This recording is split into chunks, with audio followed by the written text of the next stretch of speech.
Драги гледачи, шахот, играта на мудроста, поникнала во древните цивилизации на источните царства, го оставива светот и причинува како задоволство, така и потреба на луѓе кои сакаат да проникнуваат и да ги откриваат тајните, а воедно и да го победуваат противникот. И на нашите македонски простори постојат евидентни показатели дека шахот има навистина долговековна традиција. И во нашава средина израснале голем број љубители на оваа древна игра, создавајќи и таленти кои се прославиле како во сопствените простори, така и надвор од нив. Мој соговорник е Сашко Крстевски, кој има 16 години и веќе долго време другарува со шахот. Пак ќе го замолиме да ни каже од кога започна да другарува со шахот и кој беше основниот мотив што го поттикна на ова поле. Прво благодарам на вас што дојдовте кај мене да стигне оваа емисија. И здраво на сите мои врсници и гледачи на КТЛ. Па со шахот се бавам 4 години полупрофесионално, но моите корени почетоци сами се од 5 години кога прв пат добив шах за поклон.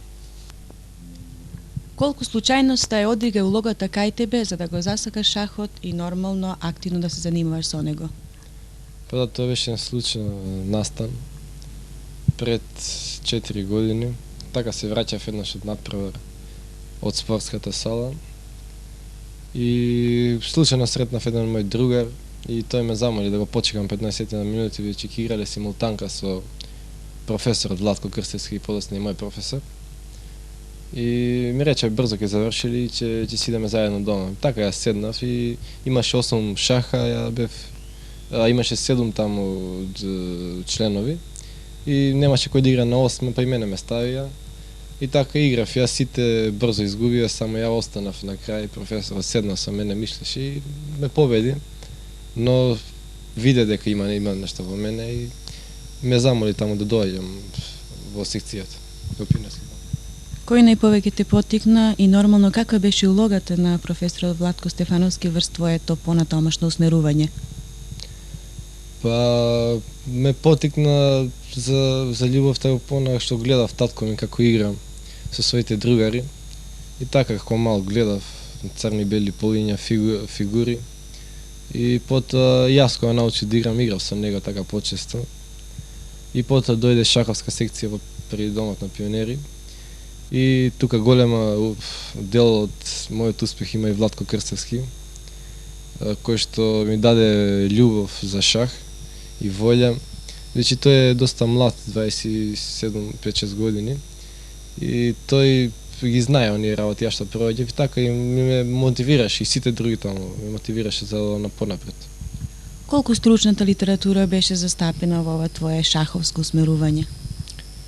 Па до пред 2 години скоро ништо нема од литература. Единствено од пионерски дом што запишував таму по некои партии што се одиграни, некои отварања, малку теорија, ама тоа беше недоволно. Потоа се снаоѓав од некои членови на шаховскиот клуб, земав литература по 1-2 книги, потоа толку имав 4-5 книги имав дома, но оваа година добро се снабдив со литература, тука и компјутер. Што представува шахот како дисциплина и од каде се неговите корени? Шахот како дисциплина представува една мисловна игра, некои го сметаат како спорт. Ја не би го ставил. Мислам, ако е надпреварувачка, не е баш во спорт, не се физички напревар, иако е умствена. Потекнува од Персија, од Индија, од старите источни земји. Подоцна долго време одеше во шаховската секција, како што рече, во домот на пионерите. Сигурно од таму имаш и настапувано голем број на надпревари. Па кој беше твојот прв надпревар и како го доживеа првото настапување? Па мојот прв надпревар беше во домот на пионерите, таму се одигрува секоја година, има пионерски надпревар. И таму пред 1991 година беше прв надпревар. Не направи некој резултат, но тогаш ја почувствува атмосферата да се игра, она трема прва што има пред надпревар. И тоа беше првиот надпревар. Сигурно понатаму следат и голем број на надпревари, па ќе ни кажеш поопштирно кога, каде? Па после тоа има доста надпревари. Во таа година само тоа одиграв. во наредната година одиграв исто така пионерско на град, тогаш освоив прво место. И така, со тоа се добив право да играм и на републичко првенство, каде што имаше 6 надпреварувачи и она беше вистинско надпреварување, таму она главна конкуренција што и сега е кај младинците многу најака. Тогаш освоив 4-то место, но беше на прво што за мене како што реков. После тоа имаше младинско на град, каде што освоив второ место. Исто во секоја година се одржуваат во Бугарија, во градот Кюстендил се одржуваат турнири, екипни турнири за градови, каде што учествуваат екипи од Софија, Перник, Казанлък и Кюстендил, од Бургас имаше еднаш. И како гости на странска држава бевме ние. И од домот на пионерите 2 екипи имаше. И таа година исто така таму настапувавме. Потоа во наредната година 93-та моите најголеми успеси се тука. Освоив прво, не во 93-та, во 92-та, освоив прво место на пионерско во Куманово и со тоа се добив право на, како што реков, на републичко, каде што освоив прво место во конкуренција на 8 играчи. На младинското во Куманово освоив второ место, вице шампион во тогаш. Исто така тогаш беше и турнирот оној во Бугарија, а таму освоивме второ место екипно и јас второ место поединечно. И минатата година најголеми успеси 93-та. Прво место младинско во град и на републичко во Крушево што се одрга. Прво место пионерско и го поделив прво место со уште двајца на младинска конференција. Ова се голем број на податоци, голем број на успеси, голем број на учества и сето ова, како круна на сите овие успеси, беше и твоето патување во Шпанија на првата детска шаховска олимпијада во Линеарес. Па кажи ни нешто поопштено за ова. Да, се она што до тогаш го постигнав, а посебно она што станав пионерски првак на Македонија, со уште наредни тројца од тоа првенство. Не пратија заедно со Владко Богдановски, вториот македонски велемајстор, не пратија во Линарес, во еден мал град, типично шаховски, бидејќи таму се одржуваат најголем број на мечеви за светски првак. И не пратија како репрезентација на Македонија да играме на прва детска олимпијада што беше организирана од амбасадата Медјаши, потикната. И таму беше, како најголем организатор беше Димитри Бјелица. И таму стигнавме на 2 август и се играше 9 дена, 9 кола. Колку учесници имаше и од каде? Имаше 30 репрезентации од околу 22-3 држави. Некои репрезентации има по 2-3 своји екипи. Конкуренцијата беше многу силна. Например, русите, како и секогаш, освоија првото место, дури и трето и четврто беа за Русија и Грузија, исто така што е Руска република, Советска бивша република. И тоа, мислам... Кој ти овозможи да патуваш таму? Таму ми овозможи да патувам организатор беше Шаховски сојуз на Македонија, но како спонзори се јавија Вардар Ер и Македонија Табак. А за моите претходни настапи, уште еднаш да им се заблагодарам на моите спонзори, кои што се амбалажа, потоа ветеринарна станица и текстил промет. Вие доаѓавте од Македонија. Како бевте примени таму, ако кажеме дека во тоа време Македонија не беше признаена во рамките на Европската заедница? Таму бевме добро примени како што се однесува до организација, се беше перфектно, имавме превоз веднаш од Мадрид, каде што днес чека со автобуси и не водеа до Линарес, кој е 300 км јужно од Мадрид.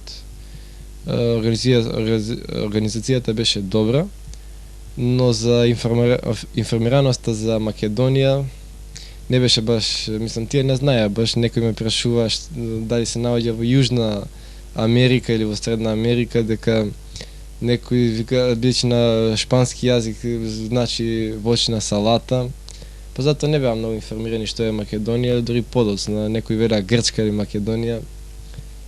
Па, но бевме добро прифатени, примени од таму, веднаш другарство со тата и тоа.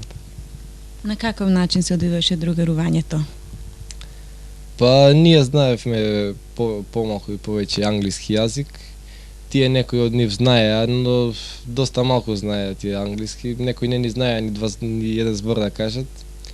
Но сепак тие се наш темперамент, некако по-јужно се тие со голем темперамент и веднаш се приближуваат, веднаш почнуваат разговор со тебе, иако ништо не се разбираме многу, но почнуваат да комуницираат со раце, со ваму таму. И веднаш е она другарство, доаѓаат во соба, прашуваат што си, како си, тоа. 8 дена другарување, сепак дали имаше некоја интересна случка што може да ја кажеш на нашите гледачи во непознати другарчиња, во непозната земја? Па да, сите таму беа непознати, имаше од покрај шпанците, тука беа оние надпреварувачите и со нив воспоставивме комуникација. Тие посебно што беа од англиските, таму од британскиот остров, со Шкотска, со Англија, и со нив повеќе комунициравме. А по една така случка беше кога играв една партија со еден од Полска и тогаш резултатот беше 3-0 за нив и ние игравме после. Јас и тој игравме последна партија од тоа коло. И тогаш, бидејќи беше многу топло таму и многу спарна температура, на 45 до 50 некогаш доаѓаше преку ден. И тогаш ми почна да ми тече крв од нос. А во партијата, шаковски онат термин, жртвувам фигура, оставам фигура. Така се вика за иницијатива и тој пред тоа ми нудеше 5-6 пати реми, ја одбивав, зашто не ми е потребен пола поен, треба или цел и че изгодно, не е голема разлика 3,5 или 4-0. И играв и потоа ја му понудив реми, бидејќи ми течеше крв, бидејќи беше лошо и он не сака реми. Одби тој и потоа седнав да играм, одва ми престане, ми пројде време. Играв со него и ја вратив таа фигура, вратив материјал и пак дојдов во подобра позиција. И потоа пак ми нудеше реми, уште 3-4 пати. И на крај така снема време и сгрешив на едно место, на крај изгубив. Но сепак интересна случка која е останала во добро сеќавање. Сега да се навратиме на пласманот, кое место освоивте таму?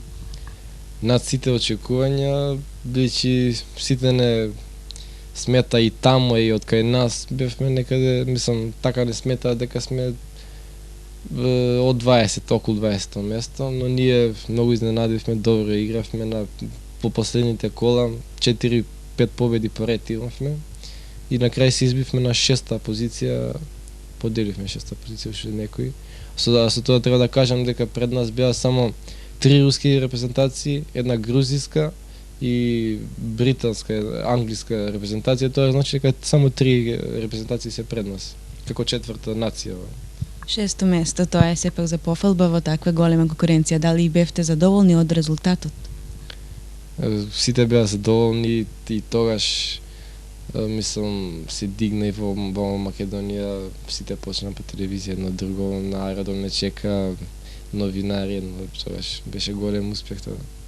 Кога сме веќе кај јавните гласила пред поаѓањето, колку беше застапено вие и вашата екипа во јавните гласила на Македонија и нормално во шпанските јавни гласила? Пред да појдеме, никој не знаеше дека требаше да појдеме, никој ништо не ни рече. Мислам, никој ништо во новинарите немаше да се знаеше. По поаѓањето, и знам, слушнав потоа дека не известувале за првите 2-3 кола, потоа почнале да известуваат. И на крај, кога ние веќе освоивме онаа 6-то место, кога дојде во Македонија глас дека сме голем успех сме правиле, тогаш дојде до бум еден и најрадом не чека и од телевизија и од радио, вестници, веднаш интервју даваме, а во Шпанија друга работа. Мислам, таму во тој град беше најголем интересирање, тоа беше цела. Во шпанска телевизија има по полочасовен коментар на некои партии тие поглавни, и во вестници имаше на 6 страни извештај од првенство. Значи шпанците сепак успеа да осознаат која е Македонија и кои се македонските шахисти. Успехот го стори своето и нормално продолжуваш и понатаму да учествуваш во голем број на надпревари и каде, кога? Па да, потоа имав за наступувано за екипата на Куманово на плей-оф, тоа е завршен турнир на Лига на Македонија, во која што учествуваат 6 екипи. И тука, мислам, освоиме 4-то место, бидејќи другите 3 беа појаки многу од нас. И тоа е некој успех. Потоа имав настав во Русија, во Белорусија, во град Пинск. И потоа имав уште еден настав во Скопје на отворено првенство Open, така наречен, на Скопје. Кажи нешто поопштирно за овој Open првенство, бидејќи тоа е познато во светски рамки. Па Open, како Open е отворено првенство, од тој збор доаѓа, каде што може да играат сите шахисти, но сепак има некој лимит, беше лимит граница до 100 надпреварувачи. И овој Скопски Open е традиционален Open, секоја година, веќе 10 години се одржува. И имавме, мислам, имаше доста голема конкуренција, беше бидејќи настапува околу 5-16 велемајстори, 10 интермајстори, тоа значи дека е доста јак турнир. И самата бројка од 100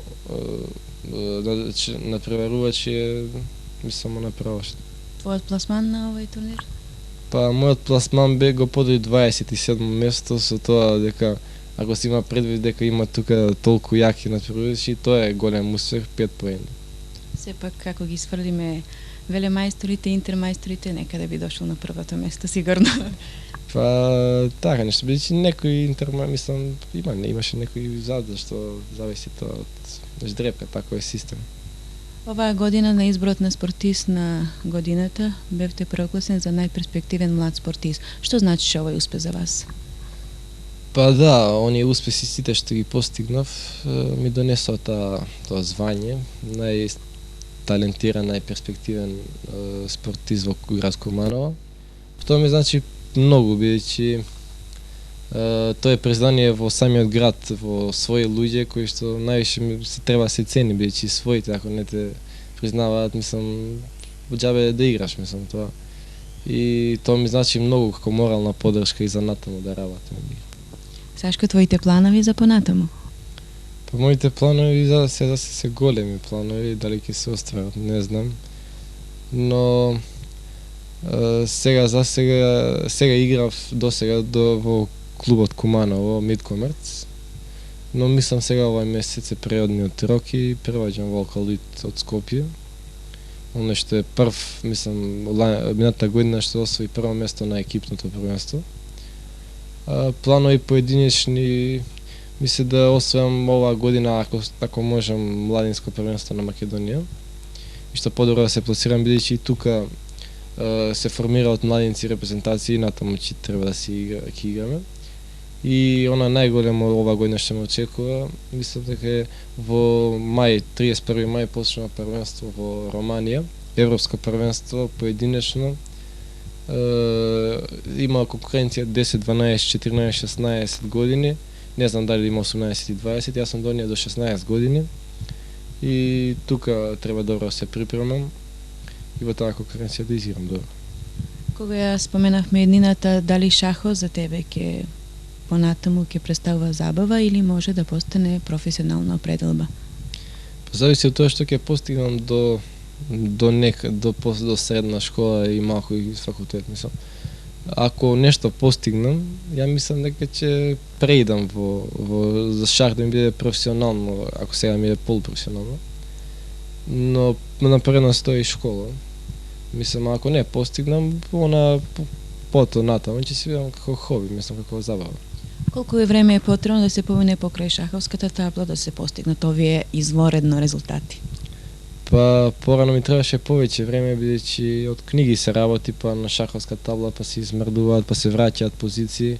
Вака сега со компјутер е многу полесно, но сепак треба добри сати на ден за она, ако се припремам за некој турнир, тоа брзо некој турнир за еден месец и ми треба, а пред турнир може и по цел ден да си седнам само на компјутер и си работам. А вака, ако сум на училиште, ако сум сега ова време кога немам турнири, по пола сат, така, сат време, така нешто се работи. Дали компјутерот може да биде и твој соиграч? Компјутерот може да биде мој соиграч.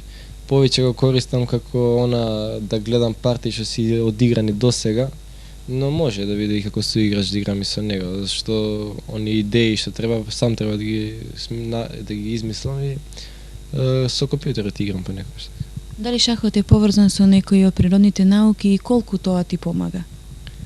Па е поврзан со природните науки, така, мислам, може би некој ќе рече нема никаква врска математика и шах или физика и шах, но има врска, бидејќи едните и другите се засниваат на логика, на комбинаторика, а шахот добро е развија комбинаторика и мислам дека има врска доста. Кога му оди математика, може да биде добар шахист. Дали покрај шахот се занимаваш со нешто друго? Па да, порано до пред 2 години свирев виолина во Нижо музичко училиште, Панче Пешев. 6 години свирев на виолина, но шахот преовлада и се преориентирам на шах. Виолината го зазиде своето место, а шахот своето. Нормално има 16 години, што е со првите љубови, да не ги заборавиме. Па да, јас сум ко сите нормални деца, мислам без да го оставам на шахот. Школа е едно друго забава секоја вечер. Мислам не секоја вечер, така четврток, петок, сабота, недела. Кога немам за учење, едно друго. Може излегувам, мислам, обезно некој кафиќ, така диско па некогаш. Љубови по некој и така. Колку твоите родители ти помагаат во сето ова да истраеш? Па да, мене е важна таа морална поддршка од родителите, што досега ми ја давале, а исто така и татко ми како финансиер ми се јавувал по неколку пати. Ми бараш така спонзори. Други таа поддршка е доста значајна, да успеам и понатаму. И за крај, еве една твое согледување, една твоја порака за сите љубители на шахот. Па моја порака за љубители на шахот и за оние кои не се љубители на шахот, посебно за младите, место да идат по кафиќи од толку рано, може да дојдат во шах клуб, може би таму ќе се најдат себе си, може би ќе видат дека можат во шах. Ќе им промине побрзо времето и нека, ако сака, нека се занимава со шах. Дали шахот тебе ти исполнува? Па да, понекогаш се губам во шахот, тоа е љубов од порано и одамна и мислам ми исполнува. Сашко, ти благодарам многу за разговорот и ми преостанава да ти пожелам многу среќа и многу успеси понатаму. Благодарам на вас што сте.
Gospođo Krstevska, sigurno ste srećna majka što imate ovakav sin, uspešen sin.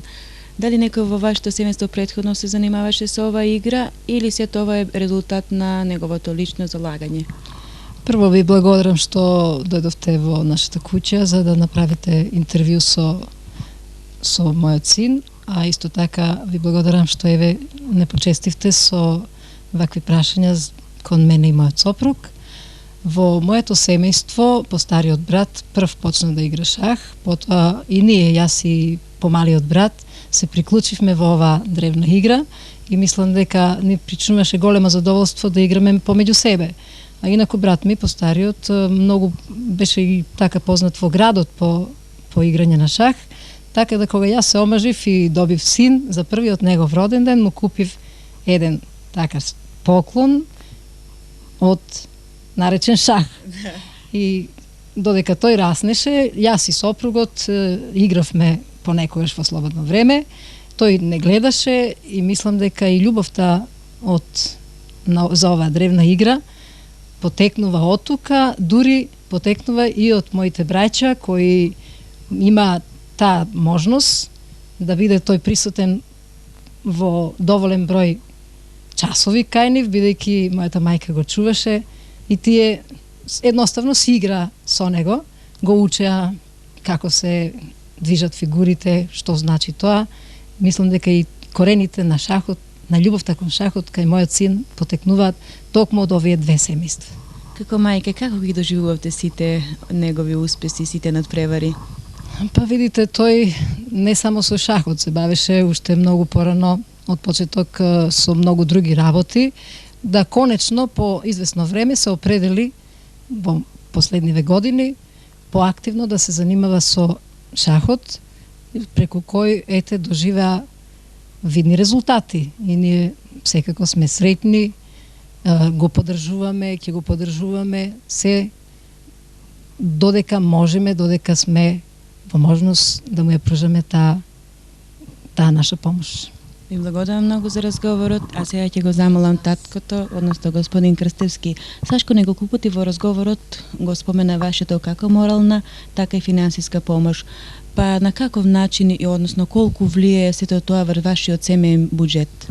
Среќен сум што имам оваков син со оваков талент за шахот.